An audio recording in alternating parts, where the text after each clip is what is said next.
Eksodus, hoofstuk 31.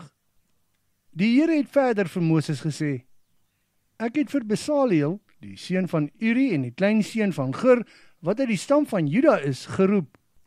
My gees is op hom, sodat hy vol is met wysheid, met verstand en met kennis om al hierdie dinge te maak. Hy sal hierdie voorwerpe kunstig ontwerp en dan dit uit goud, silwer en koper maak.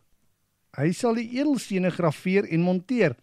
Hy sal ook houtsneewerk kan doen, soos net 'n vakman dit kan doen. Ek het ook vir die seun van Achisamach, vir Oholiab, wat uit die stam van Dan is, as assistent aan Besaliel gegee.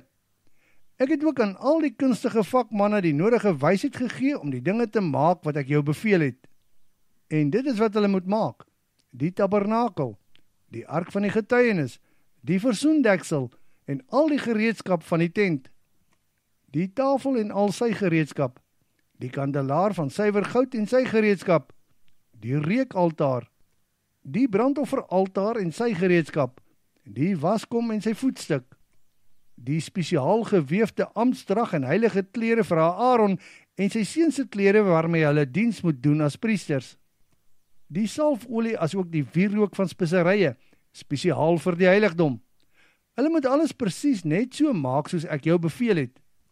En die Here het vir Moses gesê, Jy moet ook vir die Israeliete beveel, onderhou my sabbate.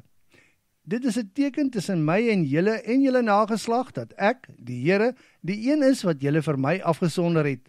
Die sabbat is baie heilig vir julle, daarom moet julle dit beslis onderhou. As iemand die sabbat ontheilig, moet hy beslis doodgemaak word. Julle mag ook nie op die sabbat werk nie, want die persoon wat dit doen, moet beslis doodgemaak word. 6 dae in die week kan jy werk, maar die 7de dag moet daarvan alle werk gerus word, omdat dit heilig is aan die Here. As iemand op die sabbat werk, moet hy beslis doodgemaak word.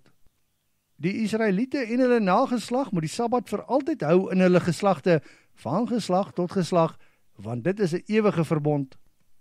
Vir altyd is dit 'n teken tussen my en die Israeliete, omdat die Here die hemel en die aarde in net 6 dae gemaak het, en daarna het hy op die 7de dag gerus. Die Here het klaar met Moses gepraat op die Sinaïberg. Toe gee hy vir Moses die 2 kliptafels van die getuienis wat met sy eie vinger beskryf is.